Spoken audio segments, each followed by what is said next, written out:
আসসালামু আলাইকুম সবাইকে। আশা করি সবাই ভালো আছেন, সুস্থ আছেন। জাস্ট দুটি বিষয় আসলে ক্লিয়ার করবার জন্য আপনাদের উদ্দেশ্যে এই ভিডিওটি করা। প্রথমটি ফোন ভাঙা নিয়ে। আমি কখনোই বুঝতে পারি না আমি অন্য একজনের ফোন ভাঙলে সেটাতে আমার আসলে কি উপকার হবে কিংবা আমি কি বেনিফিট পাবো। আপনারা হয়তো ভালো অ্যান্সার দিতে পারবেন এটার। আর যার ফোন ভাঙা নিয়ে কথা হচ্ছে তার ফোনটি আমি কখনোই ইন্টেনশনালি ভাঙিনি। যেহেতু করোনাকালীন সময়ে আমার স্বাস্থ্যবিধি মেনে চলার চেষ্টা করছিলাম, আমি সবসময় কিভাবে নিজেকে সেফ রেখে চলাফেরা করা যায় সেটাই চেষ্টা করছিলাম। যেহেতু অনেক মানুষ ছিল ওখানে এবং অনেক ভিড় ছিল, সবাই চেষ্টাও করছিল ছবি তুলতে এবং আমিও চেষ্টা করছিলাম কিভাবে আসলে তাদের কাছে না গিয়ে কিভাবে আমি আমার কাজগুলো সম্পন্ন করতে পারি ইমিগ্রেশনের।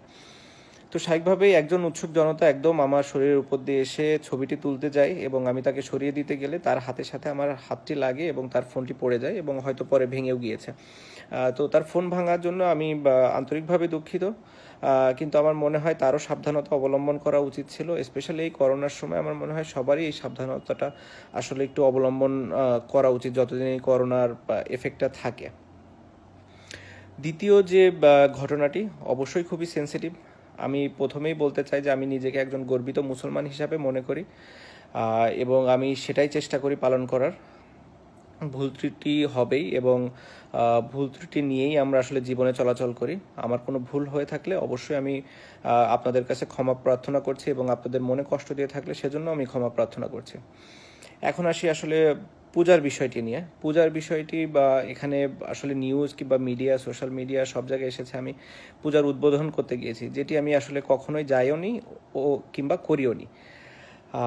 এটির প্রমাণ আপনারা অবশ্যই পাবেন, যেটি হচ্ছে অনেক সাংবাদিক ভাই বোনেরাই ওখানে ছিলেন, যাদেরকে হয়তো ইনভাইট করা হয়েছে, কিংবা আপনারা যদি ওইখানকার ইনভিটেশন কার্ডটাও দেখেন, কার্ডে আসলে লেখা আছে যে কে আসলে ওটার উদ্বোধন করেছে এবং সেটি উদ্বোধন হয়েছে আমি যাবার আগেই। এবং যে জায়গাতে আমাদের প্রোগ্রামটি হয়েছে, আমাদের অনুষ্ঠানটি হয়েছে, সেটি অবশ্যই পূজা মণ্ডপ ছিল না এবং পাশে আরেকটি স্টেজ ছিল, সেখানে করা হয়েছিল এবং পুরো অনুষ্ঠানটি আসলে সেখানে হয়। প্রায় 40-45 মিনিট ব্যাপী সে অনুষ্ঠানে আমি ছিলাম এবং এখানে কোনো ধর্ম বর্ণ কোনো কিছু নিয়ে কখনো কথা হয়নি। অনুষ্ঠান শেষে যখন আমি গাড়িতে উঠতে হবে, আসলে যেহেতু ওখানে পাশেই পূজার আয়োজন ছিল এবং গাড়িতে আমার উঠতে হবে, অনেকগুলো রাস্তা আসলে বন্ধ ছিল। তো স্বাভাবিকভাবে পূজা ওই মণ্ডপটি ক্রস করে আমাকে যেতে হতো, যেটি আমি গিয়েছি। যাওয়ার সময় পরেশ দা, যিনি আমাকে ইনভাইট করেছিলেন, তার রিকোয়েস্টে আমি প্রদীপ প্রজ্বলন করি এবং যেহেতু কলকাতায় আমি অনেকদিন খেলেছি, কলকাতার মানুষ আমাকে অনেক পছন্দ করে, ওখানকার সাংবাদিকরা অনেক উৎসুকও ছিল। তো সবার রিকোয়েস্টে ওই প্রদীপ প্রজ্বলনের সময় ওখানে পরেশদার সাথে দাঁড়িয়ে একটি ছবি তোলা হয়। ছবি তুলে যখন যাওয়ার সময় আসলে সাংবাদিকদের সাথে আমার যারা নিরাপত্তা কর্মী ছিল তাদের একটু বাদবিতণ্ডাও হয়, একটু হাতাহাতিও হয়। সেই ঘটনার কারণে আসলে আমরা ওই দিক দিয়ে আর যেতে পারিনি, পরে আবার ব্যাক করে অন্য রাস্তা দিয়ে গিয়েছি। সো পুরো ঘটনাটা ছিল এরকম, যার ভেতরে 30 থেকে 40 মিনিট আমরা আমাদের যে প্রোগ্রামের জন্য স্টেজ করা হয়েছিল সেখানে ছিলাম এবং সেখানে কোনো ধর্ম বর্ণ নিয়ে, আমি আবারও বলছি, সেখানে কোনো ধর্ম বর্ণ নিয়ে কথা হয়নি এবং প্রোগ্রামের কোনো আয়োজনও ওরকম ছিল না। হ্যাঁ, যেটা হয়েছে যে 2 মিনিটের যে সময়টা আমি ওই পূজা মণ্ডপে ছিলাম সেটি নিয়ে সবাই বলেছে এবং তারা ধারণা করছে যে আমি পূজার উদ্বোধন করেছি, যেটি আমি কখনোই করিনি এবং একজন সচেতন মুসলমান হিসাবে আমি করব না। তারপরেও হয়তো ওখানে যাওয়াটাই আমার ঠিক হয়নি।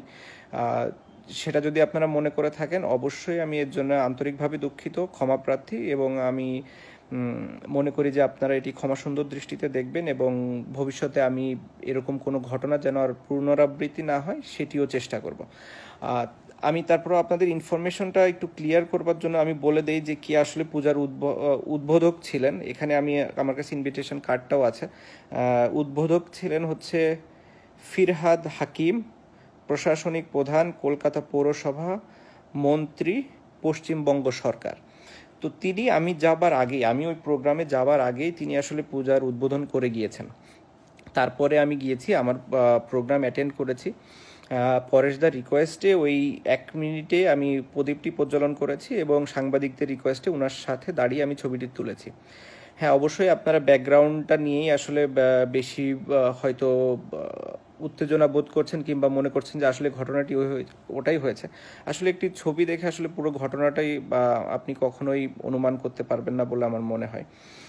তারপরেও আমি আবারও বলছি যে আমরা আসলে আহ, কখনোই আমার কোনো ইন্টেনশন ছিল না যে কোনো মানে আমার ধর্মকে ছোট করে অন্য ধর্মকে বড় করব কিংবা অন্য কোনো কোনো কোনো ইস্যুই ছিল না। আমার মনে হয় ইসলাম একটি শান্তির ধর্ম। আমার যদিও জ্ঞান খুবই কম, আমি চেষ্টা করছি এবং ভবিষ্যতে আরও চেষ্টা করব যত ইসলাম সম্পর্কে জ্ঞান নেওয়া যায় এবং ইসলামের বা নিয়ম অনুযায়ী যেন আমি চলতে পারি, সেটি আমি চেষ্টাও করি। হ্যাঁ, সবসময় হয়তো আমি করতে পারিনি কিংবা করা হয়ও না, বাট আমার এরকম কোনো ইন্টেনশন নাই যে আমি ভবিষ্যতে এটা করতে পারবো না। আমার অবশ্যই ইন্টেনশন আছে। আমি শুধু একটি কথাই বলবো যে এমন কিছু যেন আমরা না করি যেটাতে মানুষ আমাদেরকে দ্বিধা দ্বন্দ্বে ফেলে দেয় যে আমরা আসলে এক নাকি আলাদা। কারণ আমরা যতক্ষণ পর্যন্ত এক থাকবো ততক্ষণ পর্যন্ত আমরা শক্তিশালী। আমরা বিভিন্ন উদাহরণ চাইলেই দিতে পারি, আমি চাইলেই আরও অনেক উদাহরণ দিতে পারি, কিন্তু আমি ওগুলো আসলে দিতে চাই না। আমি মনে করি যে আমরা মুসলমান যারা আছি অবশ্যই তারা এক থাকবো সবসময়, কারণ আমাদের এক থাকা জরুরি, আমাদের একতাটা থাকাটা খুবই জরুরি। যখনই আমরা আলাদা আলাদা হয়ে যাব তখনই আমরা দুর্বল, যখনই আমরা এক থাকবো তখনই আমরা স্ট্রং। এমনি আপনারা অবশ্যই অনেকেই অনেক বেশি জানেন, অনেক জ্ঞানী, এই সম্পর্কে অনেক ধারণা আছেন। তাদের ভালো বড় পরামর্শগুলো আমি অবশ্যই শোনার চেষ্টা করব, তারা যদি কেউ বলেন।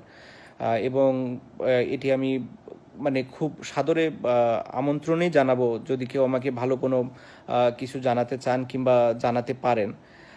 বাট একটা জিনিসই আমি শুধু বলতে চাই যে আপনারা কখনোই এরকম মনে করবেন না।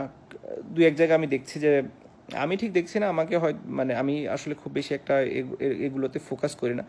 তারপরে অনেকে বা অনেক কিছু, যেহেতু এখন আসলে সোশ্যাল মিডিয়াটা এমন একটা পর্যায়ে চলে গেছে যে আপনি চাইলেও অনেক কিছু ইগনোর করতে পারবেন না। তো আমার নামের সামনে যেহেতু অনেকেই শ্রী শ্রী কিংবা সিঁদুর, প্রদীপ, মন্দির অনেক কিছু দিয়ে দিয়ে অনেক কিছু বলছেন, আসলে এটাতে আমরা ইসলামের কিংবা আমাদের ধর্মের কতটা উপরে নিচ্ছি না নিচে আনছি এটা আমার বোধগম্য না। তো আশা করি আমরা সবাই আমাদের জায়গা থেকে দায়িত্বশীল ভূমিকা পালন করব।